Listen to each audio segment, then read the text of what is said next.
আরে বাবা কত কষ্ট করে মানুষ করছে, ধানের বোঝা, ঘুমের বোঝা, সরিষের বোঝা মাথায় নিয়ে বাবা বাসায় আসছে, ওকে আত্মা ফেটে দেবে, বোঝা ফালাইছে। আমরা ছোট্ট, জ্ঞান ছিল না, বাবা আব্বা বলে ডাক দিছি, গাম্মা কালো শরীর নিয়ে বাবা অমনি বুকে লাগাইছে, কোনে নিয়ে চুমো দিছে। সেই বাবাকে কোন জ্ঞানে কোন বিবেকে কবরে শোয়া তুমি বাড়িতে ঘুমাও?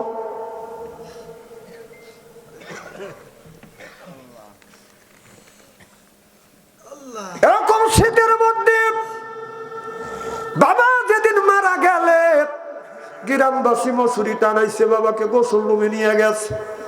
আমি বললাম আমি আমার বাবাকে একটু আমি জামা খুলে দেই। বাবার জামা খুলছি, গেঞ্জি খুলছি, বাবার শরীরে কিছু নিতে পারে না, গোস্ত নিতে পারে না, শুধু 4টে হাত।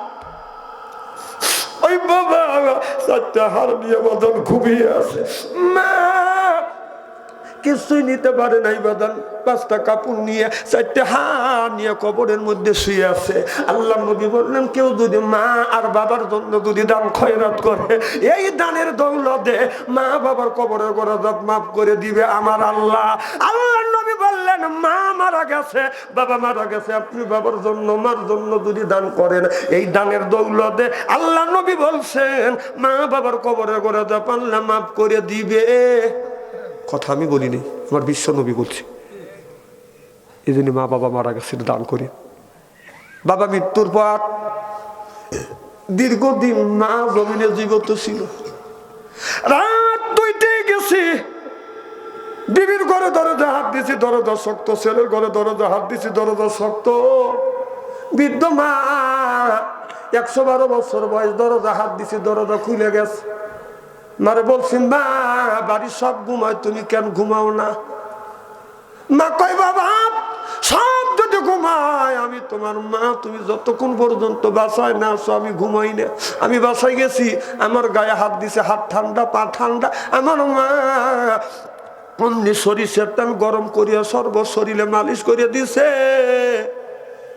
এখন মা নাই, কেউ সর্ব শরীরে সরিষার তেল গরম করিয়া মালিশ করে না। যিনি করতেন তিনি হলো মা। সেই মা কবরে। আমি জানি না কার মা নাই, কার বাবা নাই। একজন ব্যক্তির কাছে আমি 5,000 টাকা চাই, 1000 করে 10 জন ব্যক্তির কাছে 10,000 টাকা চাই। নগদ না দিলে তো বাকি লেখা দিবে। একটু হাত তোলেন তো, কে মা বাবার জন্য 1000, 2000, 5000 টাকা দেবেন? এটা হাত তোলেন, আমি একটু দোয়া করি। কি নাম? মোহাম্মদ নজরুল ইসলাম, 1000। 2 নম্বরে কি? খুব তাড়াতাড়ি করে হাত তুলবে। 2 নম্বরে নাই, মা বাবা কবরের মধ্যে। 2 নম্বরে কি? একটা হাত তুলেন তো ভাই। 2 নম্বরে 1000 টাকা দেওয়ার মতো লোক নাই। কি নাম? মনি। আরে মনি সরকার। দেখেন যার মা বাবা নাই, যার মা বাবা নাই তার কলিজা আঘাত লাগবে, সেই আল্লাহ রাস্তায় দান করবে। 3 নম্বর কে? আমি একটু দোয়া করবো, হাত তুলে। একটা হাত তোলেন। 10 জন ব্যক্তির কাছে। আমার ঘরে দরজার পাশে দাঁড়াইছে, যেই দাঁড়াইছে দেখে রাত 12টার পরে ঘরের মধ্যে গুনগুন শব্দ শোনা যাচ্ছে। হরদত আলীর মনের মধ্যে সন্ধি কেড়ে, রাত বাজে 12টা, ঘরের মধ্যে গুনগুন শব্দ শোনা যাচ্ছে। এখন আপনি শাহজাদপুর শহর থেকে আসছে রাত 12টার পরে, আমাদের বিবির ঘর দরজার কাছে যদি কান লাগা দেখি যে গুনগুন ফিসফিস শব্দ, মনের মধ্যে সন্ধি ঢুকবে। যুগ জমানা ভালো না, মোবাইলের যুগ, না জানি কার হাতে কি করতেছে রে, কথা কয় না রে সন্ধি। কারণ আমি যেমন মন বাচ্চাদের বউ ওই রকম কথা, মানে নিজে তো 33 জন মহিলার সাথে কথা বলতেছি, মন তো এরকম চরম চরম করবে, কথা কর না কে? হযরত আলী চিন্তা করে রাত 12টা, আমার বিবি ফাতেমার ঘরের মধ্যে থেকে গুনগুন শব্দ শোনা যাচ্ছে। যার নক করছে ফাতেমা, একটা ডাক দিছে, অমনি দরজা খুলে দিছে। হযরত আলী কোনো কথা কয় না, তার মনে হলো কারণ ফাতেমার ঘরের ভিতর থেকে কারণ গুনগুন শব্দ শোনা যাচ্ছে, কারণটা কি? দরজা খুলছে, হযরত আলী ফাতেমার মুখের দিকে তাকাইছে। হযরত আলী কিছু বলবে, ফাতেমা সালাম দিয়ে দিলেন, আসসালামু আলাইকুম। আমার স্বামী আমার সালাম দেয়। আল্লাহ নবী বললেন স্বামী যদি বিবিরে সালাম দেয়, বিবি যদি স্বামীরে সালাম দেয়, স্বামী স্ত্রীর ভিতরে মহব্বত পয়দা করে দেয় কে?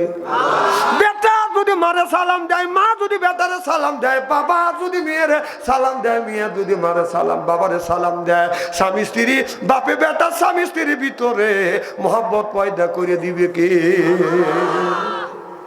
আমাদের বিবি সালাম দেয়? জোরকন জোরকন। এত মানুষের মধ্যে নানা বলতেছেন, বাড়ির যায় না, আজকে খবর আছে।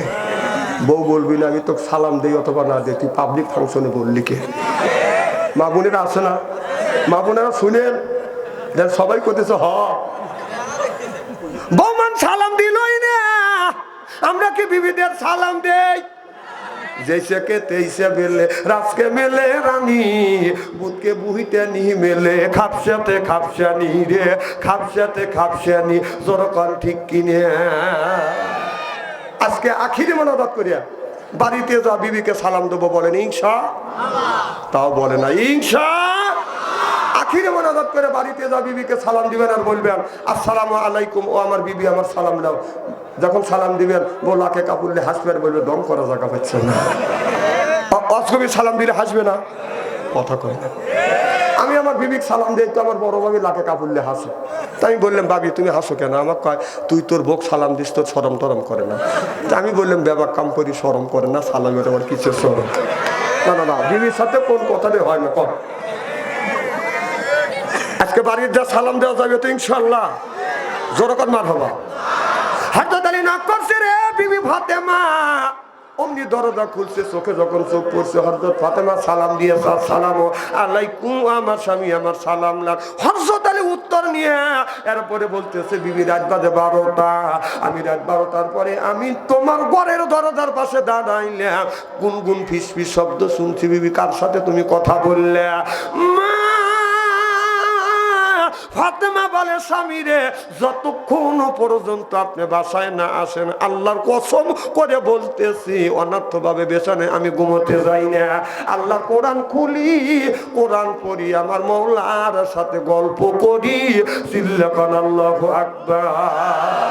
আশিকে আল্লাহ মাসুকে মুহাম্মদ জামালে খোদা কামালে মুহাম্মদ। আলী বললেন আমি যতদিন যতবার আমার বিবি ফাতেমার ঘরে দরজার পাশে গিয়ে দাঁড়াইছি ততদিন যাইয়া আমি দাঁড়াইয়া দাঁড়াইয়া কোরআন তেলাওয়াতের আওয়াজ শুনেছি। জোরকান আল্লাহু আকবার। নারায়ে তাকবীর। আমাদের ঘরে ঘরে একটা করে ফাতেমা আছে। রাত 12টার বারে ৭৭ শহর থেকে আসিয়া আমাদের বিবির ঘরে দরজার পাশে যাবাদান কোরআন তেলাওয়াতের আওয়াজ শুনছি। কি কি ভয় করতেছে মা? মা বোনেরা শুনতেছেন তো দেখেন না না যখন এত ভয় পান থুতুলেন থুতুলেন এতক্ষণ করে দেখেন ভয় পাইল না। আরে হান্নান ভয় পাচ্ছে। যদি সকালবেলা রান্না বন্ধ করে দেয় বাবা সালাম আল্লাহ প্রদত্ত জিনিস। সুবহানাল্লাহ। আমার ভাইরা আমার নবী আমার বসে আছে। জিবরাইল আলাইহিস সালামের হাদিস মোহাম্মদ হাই গেবনা গোপ্তা তানা গোপ্তা জিবরাইল জিবরাইল হাই গেবনা গোপ্তা তানা গোপ্তা রব্বুল জলিল। আল্লাহ নবী বলে রে জিবরাইল কি জন্য আসছে? জিবরাইল আলাইহিস সালাম বলে অন্য আয়াত নিয়ে আসি না, আমি রহমতের বাণী নিয়ে আসছি। বলে কি রহমতের বাণী? আল্লাহ স্বয়ং আপনার বিবি খাদিজার উপরে সন্তুষ্ট আর আল্লাহ পক্ষ থেকে খাদিজার উপরে আল্লাহ নিজে সালাম জানাইছে। আল্লাহ নবী বলে রে আমার বিবি খাদিজা আমার আল্লাহ তোমারে সালাম জানাইছে, তুমি সালামের জবাব দাও। সিল্লা সিল্লা কান আল্লাহু আকবার। আল্লাহ স্বয়ং মা খাদিজার কাছে বাদান সালাম পাঠাইছে জিবরাইলের মারফতে। আর আমাদের ঘরে ঘরে একটা করে খাদিজা আছে। কেমন কেমন কোনদিনই তো আমাদের খাদিজার উপরে আল্লাহ সালাম জানাই নাই। আমার নবী বললেন জিবরাইল রে আমার আল্লাহ আমার বিবির খাদিজার কি পছন্দ করছে, কি পছন্দ করিয়া কিসে পছন্দ হইয়া কোন ইবাদতে পছন্দ হইয়া আমার আল্লাহ আমার বিবি খাদিজার উপরে খাদিজার কাছে সালাম দিলেন।